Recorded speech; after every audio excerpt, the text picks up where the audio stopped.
Hi everyone. I thought I'd make a short video today talking you through how to do a headstand.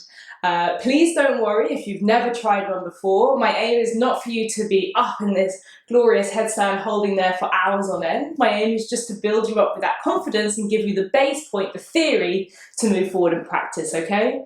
Before you start, you're not going to need a yoga strap today. I would, however, recommend having a yoga brick or something that you can stand on, okay? The other thing I could say is today I've tripled up my mats to 3 yoga mats. Obviously you don't need to have that many, but having something like a carpet or a towel underneath you to give you a little bit extra surface for that head is going to be really important. Okay, so there are a few different types of headstands out there. I'm going to teach you 2 variations and you can pick and choose which one you prefer.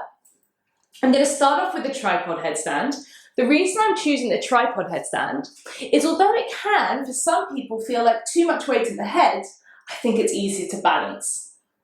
So I'll just quickly show you what the tripod headstand looks like so that anyone who has no idea what it is I'm talking about can become a little bit familiar with it.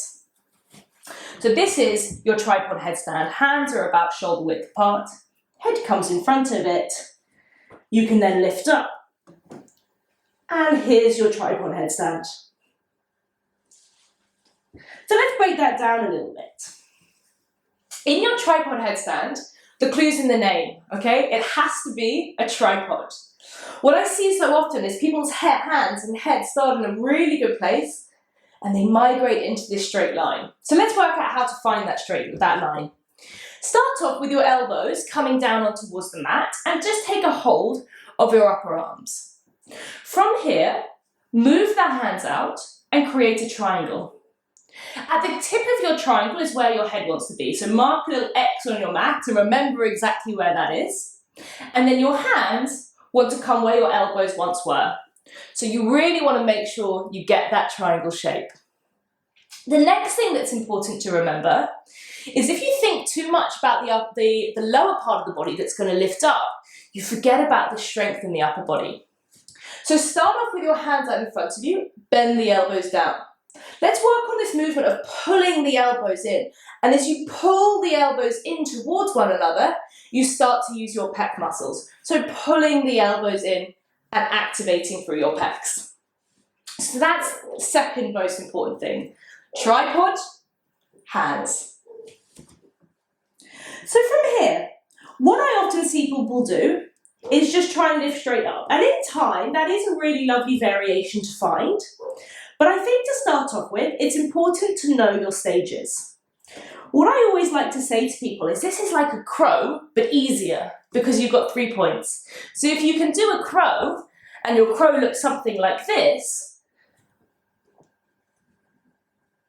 in my opinion, you can do a headstand. If you can't do a crow, don't worry. I'm just explaining it for those people who maybe know what that feeling is. So this is why I recommend the use of a brick. Using a brick underneath your feet can give you the sensation of height, can give you the sensation of balance, without actually committing to it. So I bring my head back into that tripod state, and I just step my bricks on it. It makes me feel a little bit higher than I'm used to, and as you can see, it brings my bum a little bit higher above my shoulders. At this point, squeeze your elbows together and feel your pecs start to wake up. Don't forget that feeling and draw the tummy button in. Start off by bringing the fleshiest part of your leg to the fleshiest part of your arm and then pop it back down before trying the other side. In time, you'll start to feel confident enough to bring one and then both up on towards the hands, and you can balance here. Remember, this is a headstand. This is just as impressive and just as big as the one all the way up. In fact, I think this is quite a heavy variation because you're bringing the weight onto the elbows. To lift up though, what I don't want to see people do is shoot the leg straight up. Instead, have a look at where my bum is. Right now, my bum is definitely not on top of my head. So if I can start to learn to use my core, I can lift my bum up and pop it back down. It's almost like a core exercise. Lift the bum up and pop it back down. So that in time you can lift it up, hold this tuck. And in even more time, you can draw the legs up in towards your headstand and balance. Remembering, guys, the two most important things is head in a triangle, elbows pulling together. So the second variation of a headstand, and this is the variation I preferred most when I was learning, but in time I've sort of started to realise that I think the balance of this, the first variation I taught, was easier.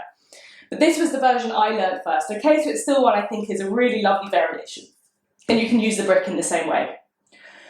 So you start off in this variation. This is a forearm variation, exactly the same. Elbows on the mat, create that triangle, but this time interlace the hands together and the hands are the third point of it. If you have a bun or something in your hair you can hold on to, that's a really great extra source of balance and you can clasp the hands around.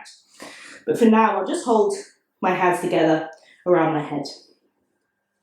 So in this variation, as you can see, the reason I don't like it as much for if you're brand new is just because you don't have that halfway house of feet until towards the elbows. Instead, you have to commit straight up in towards your tuck. So you practice one leg, then the next leg, and in time, both legs. Don't worry if the brick gets kicked away. So in your tuck, it's the same idea. Lift the knees, lower the knees.